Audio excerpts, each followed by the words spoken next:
주식 파파라치 시간으로 이어가도록 하겠습니다. 어떠한 테마에서 저희 공략 포인트 잡아보는 게 지금 이 시점엔 좋을까요? 이분과 함께 이야기 풀어가 보도록 하겠습니다. MTNW 허반석 어드바이저 나와주셨네요. 어서 오세요. 안녕하세요. 안녕하세요. 자, 오늘도 시장 포인트 좀 잡아보도록 하겠습니다. 반석 배치가 정말 낮은 위치에서 그 테마, 그 이야기를 가지고 스트로엔 딱 설정해 주신 곳이 상당히 많은데요. 오늘은 어떤 곳 조명해 볼까요? 공개 먼저 해주세요. 오늘 디스플레이, OLED 섹터를 좀 선정을 해봤습니다. 스마트폰 수요 부진 때문에 다들 좀 내려앉았습니다. 하지만 뭐 기판부터 시작을 해서 다시 반등을 모색하고 있는 모습들 나오고요. 디스플레이 중에서도 가장 핵심적인 모습은 현재 OLED 쪽으로 테마를 잡으시면 좋겠는데요. XR, VR 기기에 대한 이야기들 나오고 있고요. 아이폰 15용 OLED 패널 수요 증가에 대한 이야기들 나오고 있습니다. 2024년경이면 이제 OLED 아이패드까지 나온다 하고요. 그 이후 2027년 정도면 OLED 맥북까지도 출시가 될 수 있다라는 이야기가 나오면서 이제는 OLED 패널 증가에 대한 이야기들 하나하나 살펴볼 필요가 있을 것 같습니다. 그리고 자동차에 들어가는 패널의 개수가 증가하고 있다. 그리고 삼성전자의 LG 디스플레이의 패널이 탑재될 것이다 라는 이야기가 어제 뉴스로 이야기가 나오기 시작을 했습니다. 그렇기 때문에 배터리 시장이 증가한다, 전기차 아직 침투율이 낮다, 그럼 OLED 패널에 대한 수요가 증가할 것이다, 이제는 재고 감소까지 나타났다. 그러면 우리가 봤을 때 일상생활에서 디지털 디스플레이 화면이 점점 더 증가할 것인가 아니면 줄어들 것인가, 자동차만 본다 하더라도 전장이 전기화 그리고 자동차에 탑승을 했을 때 아날로그 계기판보다는 이제 디스플레이, 운전석부터 조수석까지 쫙 화면으로 연결되는 모습들이 점점 더 보편화되고 있다는 것을 보았을 때 디스플레이 시장에 대한 우리들의 관심 다시 높여볼 때가 되지 않았나. 그렇기 때문에 디스플레이 OLED 한번 선정했습니다. 한 몇 개월 전이었던 것 같아요. 디스플레이에 대해서 실적이 개선된다라는 모멘텀으로 OLED가 한 번 들썩임이 있었는데 다소 아쉬운 감이 있었거든요. 그런데 이번에는 연속성을 조금 더 기대해봐도 된다. 어떤 뉴스가 나왔는지도 설명을 해주셨어요. 그러면 조금 세분화해서 공정별, 좀 제품별로 섹터를 분류해서 여기에 따른 카테고리를 좀 해보고 하나씩 스토리 라인을 좀 만들어 가도록 하죠. 그러면은 OLED 디스플레이 관련주라고 했을 때 어떻게 포인트 저희가 나눠서 생각을 좀 해봐야 되는 걸까요? 반도체도 세부 공정들이 많이 있듯이 네. OLED도 세부 공정들이 많이 나눠질 수 있을 것입니다. 지금 반도체가 핫한 이유는 테스트 후공정 쪽이 가장 핫한 모습인데 OLED 같은 경우에는 앞서서도 다른 것보다도 디스플레이도 마찬가지로 OLED에 대한 부분들 실적과 실체가 있는지 확인을 해보시면 좋을 것 같습니다. 공정별로 본다면 마찬가지로 OLED도 기판이나 세정, 증착, 노광, 식각 그리고 나서 후공정과 이동 물류까지도 한번 볼 수 있을 것 같은데요. 대표적으로 원익 IPS는 반도체뿐만 아니라 OLED 쪽으로도 식각 볼 수 있을 것 같고요. 주성 엔지니어링도 그렇고요. 세정 쪽으로는 FNS테크 그리고 ELA 쪽으로는 AP 시스템 그리고 필 옵틱스, SFA, 미래 컴퍼니까지도 이 디스플레이와 OLED 관련해서 모서리를 깎아낸다라고 해서 엣지 그라인더 해가지고 미래 컴퍼니도 실체와 기술력을 가지고 있는 기업이다라고 분류를 해볼 수 있을 것 같습니다. 그리고 이제 제품별로 본다면 우리가 손에 들고 있는 스마트폰, IT 기기, 작은 화면부터 시작을 해서 태블릿, 조금 더 큰 화면, 노트북 점점 더 커집니다. 그리고 대형 OLED TV까지도 점점점 화면이 커지는 모습들 볼 수 있을 것 같고요. 앞서서도 아이폰, 아이패드 그리고 맥북까지도 이어지는 것처럼 화면이 점점 커진다. 그러면 OLED 시장의 규모도 커진다라고 볼 수 있을 것 같고요. 거기다가 플러스 알파로 그간 이야기를 해왔던 전장 부품, 자동차에 탑재되는 패널이 증가하고 있다라는 것까지도 한번 살펴보면 좋겠는데요. 전장용 디스플레이 시장 규모가 20년도 76억 달러 규모에서 27년도 126억 달러 규모로 높아지는데 연평균 성장률로 본다면 전장 디스플레이 시장 규모는 연평균 8% 정도 성장을 합니다. 그런데 OLED 전장 디스플레이 시장으로 와보겠습니다. 전장 디스플레이에 OLED뿐만 아니라 LCD 그런 다양한 모습들이 나타나겠지만 OLED 전장용 디스플레이 시장의 규모는 20년도 5,615만 달러에서 27년도경까지 본다면 12억 달러, 연평균 성장률이 54%입니다. 전장 디스플레이는 연평균 8%, OLED 전장용은 연평균 54%이기 때문에 디스플레이 중에서도 이 기업이 OLED와 관련된 실체와 기술력이 있는가로 조금 더 세밀하게 그 분야를 이렇게 좁혀가셨으면 좋을 것 같고요. 우리나라로 본다면 LG 디스플레이죠. 현대 제네시스에 LG OLED 디스플레이 패널이 탑재된다라는 이야기 어제 나왔습니다. 벤츠 EQS의 LG 디스플레이, GM 캐딜락 에스컬레이드에도 LG 디스플레이, 포르쉐, 루시드 이렇게 각각 탑재되고 있고 납품 전망이 되고 있습니다. 그러면 삼성 디스플레이는 무엇을 하고 있는가? 현대, 아이오닉 5, 아우디 이트론, BMW, 페라리 등과 함께 협업을 진행하고 있기 때문에 쫙 IT 기기부터 말씀을 드렸고 가장 핵심적인 요소로는 전장용 디스플레이 시장의 그중에서도 OLED 연평균 성장률이 굉장히 높다라고 정리할 수 있겠습니다. 가장 핵심은 아무래도 시장 파이 자체가 커지고 있다라는 데 두신 것 같아요. 그러면 저희 여기에서 대표되는 종목군으로 특징주를 잡고 여기에서 공략 포인트를 잡아보면 되는 건가요? 어떤 종목 중심으로 이 시장 보고 계실까요? 이야기를 쫙 들어보면 OLED인데 네. OLED 중에서도 전장용 OLED 패널의 연평균 성장률이 54%를 증가하고 있다. 작은 캐파가 아닙니다. 작은 파이가 아닙니다. 그러면 우리나라로 봤을 때는 자꾸 이런 이야기 있습니다. 양치기 소년 같다. 애플카 이야기만 나오면 LG와 관련된 모든 그룹주들이 올라갔던 적이 있었고 현대차도 마찬가지입니다. 하지만 LG 디스플레이 같은 경우에는 어제 뉴스를 한번 살펴보시면 현대자동차 제네시스 라인업에 LG OLED 패널이 탑재된다라는 이야기 나오고 있습니다. 그리고 추가적으로 삼성전자에서 대형 OLED TV를 이제 판매를 개시를 하는데 그간 지속적으로 이야기가 쫙 흘러왔습니다. LG에서 삼성 디스플레이로 OLED 패널을 판매할 건가 안 할 건가? 삼성에서 LG의 OLED 패널을 받을 것인가 안 받을 것인가?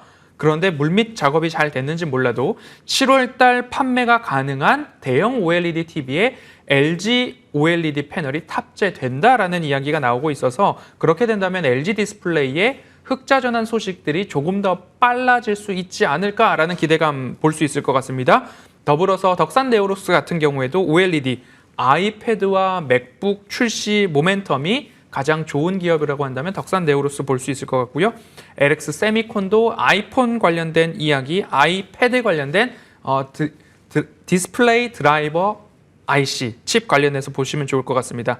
지속적으로 종목들을 쫙 열거를 드리는데요. 그 중에서도 가장 좋은 것은 실적이 증가하고 지금 내가 접근하기에 차트상 저위험 구간인가 이 핵심 요소를 놓치면 안 될 것 같습니다.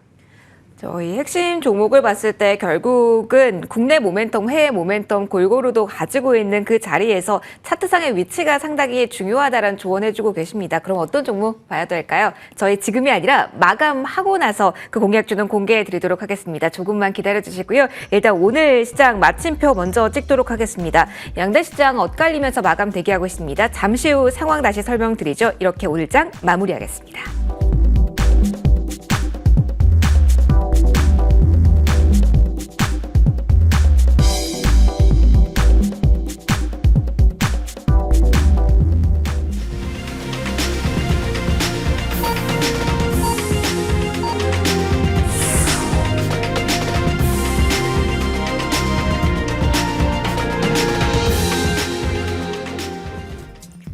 시장 오늘 좁은 범위 내에서 움직임 나왔습니다. 어제와 조금은 다른 에너지를 발휘했다라는 점에서 시장 좀 혼란도 있으셨을 것 같은데요. 지수 어떻게 움직임 나왔을지 더불어서 어떠한 이슈가 오늘의 시장에 관심 받았을지 하나씩 점검해 드리도록 하겠습니다. 자, 오늘 좁은 범위 내에서 움직였다라고 말씀을 드렸습니다. 가장 중요한 건 코스피 시장에서 이륙이 찍혔을까, 어느 정도 회복력을 앞으로 보일 수 있을까, 이 부분에도 있을 것 같은데요. 오전장에서 이미 이 오자가 찍혔습니다. 0.35% 하락으로 2,593선에 오늘은 마무리가 됩니다. 대형주, 특히 2차전지 셀 쪽의 흠이 하루 전에는 정말 강하게 확인이 됐었는데요. 오늘 연속성이 다소 아쉽다라고 말씀드릴 수 있는 하루가 아니었을까 싶습니다. 코스닥가 같은 경우는 그래도 오늘 갈팡질팡하다가 오후로 접어들면서 1시 40분경에 그래도 빨간불을 켜기 시작했고요. 미약하긴 하지만 그래도 이 빨간불 유지하는 구간에 마무리가 됩니다. 0.08%의 상승, 889선에 오늘 마무리가 됩니다. 그래도 조금은 고점을 높여가려는 노력이 코스닥 쪽에서 나왔다는 점, 그리고 어제 히어로 종목이라고 할 수 있는 코스닥 쪽에서의 2차전 지주의 변동성은 이 안에서는 조금 더 컸다라는 점도 체크해 보시면 좋을 것 같습니다. 자, 이어서 수급 포인트도 정리해 드리도록 할게요. 오늘은 현선물 모두에서 외국인의 매도 포지션 좀 보셔야 될 것 같습니다. 현재 시점에서도 선물 쪽에서는 1조 2천 계약 넘는 외국인 매도세가 잡히고 있는 시점인데요. 자, 여기서 보시죠. 외국인 쪽에서의 매도 우위였습니다. 다만 600억 원 부담스럽습니다만 오전부터 해서 드라마틱하게 늘어난 게 아니라 어느 정도 600억 원 가량에서 오후로 넘어오는 구간에 추가적으로 늘어나지 않았다라는 부분은 보셔야 될 것 같고요. 외국인 전체 매도지만 전기전자 업종에 대해서는 그래도 매수 여력 보였다는 점도 참고해 보시면 좋겠습니다. 코스닥으로도 넘어갈게요.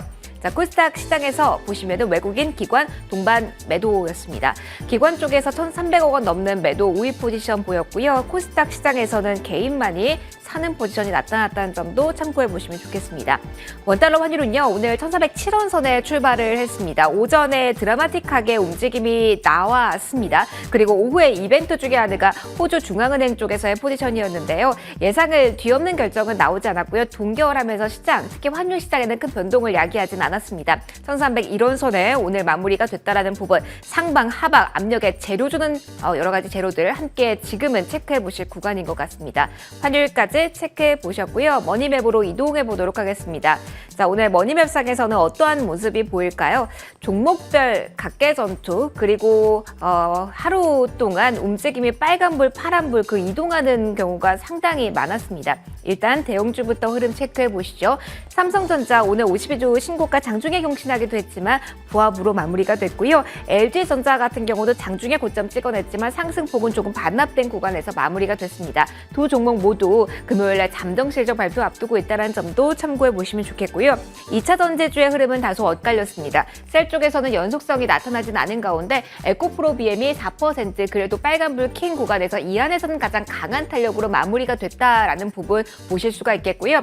실적에 대한 기대감, 말 그대로 실적주는 오늘 정말 순항하는 모습이었습니다. 대표적인 실적주 첫 번째로는 조선인데요. 조선 전반적으로 빨간불 확인이 되시죠. 엔터 역시 마찬가지입니다. 여기 보시는 하이브도 2%가량의 상승세가 연출이 되었다는 부분 확인을 하실 수가 있습니다. 다만 카카오와 같은 경우는 연속성이 나타나지 않은 구간에서 2%나 오늘 하락하는 모습이었는데요. 그 중심에 있던 종목은 카카오페이였습니다. 부정적으로 지원금을 받았다라는 혐의를 받고 있는 가운데 카카오페이를 비롯해 전반적으로 카카오 그룹주들의 흐름이 나쁘게 나타났고요. 더불어서 오늘 게임주까지 부진한 흐름 나왔다는 점까지 체크해 드리도록 하겠습니다. 머니맵 상으로는 조용하게 움직인 종목보다 하락 쪽으로 많이 기운 종목의 수가 훨씬 더 많이 보이고 있습니다.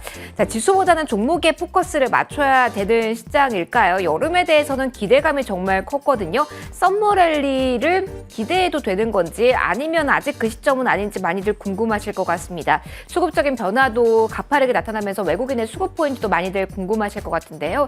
바로 위원님께 좀 질문을 드려보도록 할게요. 위원님, 오늘 시장 낙관적으로 볼 수 있는 상황인지 주 후반까지 어떠한 시각으로 끌고 가면 될까요? 시장 분석 부탁드릴게요. 네, 지난주 분기의 마감, 반기의 마감이 함께 있었습니다. 지난해로 돌아가서 본다면요. 7월 달부터 외국인들의 수급이 매수 전환을 했고 그 중간중간 외국인들이 매도하는 패턴들을 본다면 분기를 마감할 때는 외국인들이 매수 축소 또는 매도 전환을 하면서 시장을 쉬어간다라고 볼 수 있습니다. 분기와 반기를 마감할 때는 수익에 대한 확정들을 조금씩 해 나갔다라는 것을 볼 수 있을 텐데요. 그러면 7월 달부터 외국인들이 시작을 했을 때 9월 달에 매도를 하거나 또는 매수를 축소했습니다. 그리고 12월 달에도 연말 효과가 있었지만 그런 모습들이 이어졌습니다. 지난 6월 반기를 마감할 때도 마찬가지로 외국인들이 강하게 선물을 매도하면서 시장을 압박을 했었습니다. 그런데 매 분기를 시작하는 첫 달에는 외국인들이 오히려 강하게 좀 매수를 다시 잡아주는 흐름들이 나왔습니다. 그러면 어제도 그렇고 선물 시장에서는 외국인들이 직전 3거래일 동안 그래도 시장을 잡아주는 흐름들이 나왔지만 오늘 같은 경우에는 미증시가 독립기념일 연휴로 인해서 휴장에 들어가니까 볼 것이 없기 때문에 일부 다시 시장을 뒤흔드는 모습들 나옵니다. 결국엔 웩도독 현상으로서 꼬리가 몸통을 흔드는 현상이 나옵니다. 이럴 때마다 제가 지속적으로 강조드렸던 이야기, 외국인들이 강하게 규모 있는 매도를 하느냐 안 하느냐를 보는데 지금 시장에서는 더욱더 어려워지는 모습들이 나옵니다. 시장을 이렇게까지 흔드는데 잘 살펴보면 하락 종목 수도 많아. 그런데 삼성전자랑 SK하이닉스가 지켜주기 때문에 하락 종목 수는 많은데 지수는 지켜주는 모습이죠. 여기서 그러면 어떤 기준으로 삼으셔야 되느냐? 외국인들이 하루 코스피 코스닥 합산해서 5천억 원 이상 매도가 나오는가? 그리고 그 매도가 2거래일, 3거래일 지속되는가? 그리고 가장 중요한 것은 제가 공개 방송에서도 말씀드렸듯이 삼성전자와 SK하이닉스를 아주 강하게 매집을 해놨기 때문에 삼성전자, SK하이닉스에서 강한 외국인들의 매도가 확인되기 전까지는 사실상 시장을 너무 겁내지 마시고 조정이 나온다면 매수 기회와 용기를 내시되 용기를 낼 만한 종목은 차트상 저위험 구간에서 펀더멘털이 탄탄한 종목들이다 라고 스트롱 롱 포지션 유지에 대한 견해 여전히 이어가도록 하겠습니다.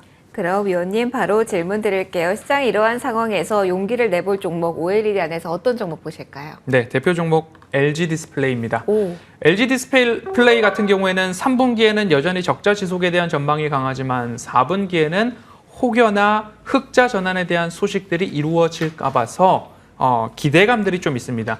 그리고 이런 모습들 계속적으로 나오고 있죠. 현대자동차의 OLED 패널 탑재 있습니다. 삼성전자의 대형 OLED TV에 LG 디스플레이 패널이 탑재될 것입니다. 이런 이야기들 하나하나 나오고 있습니다. 그렇게 된다면 앞으로 또 좋은 모멘텀 무엇이 있을까? 아이폰 15 이제 나옵니다. 그런데 15 중에서도 프로 모델에 조금 더 OLED 탑재 패널이 많아질 수 있습니다.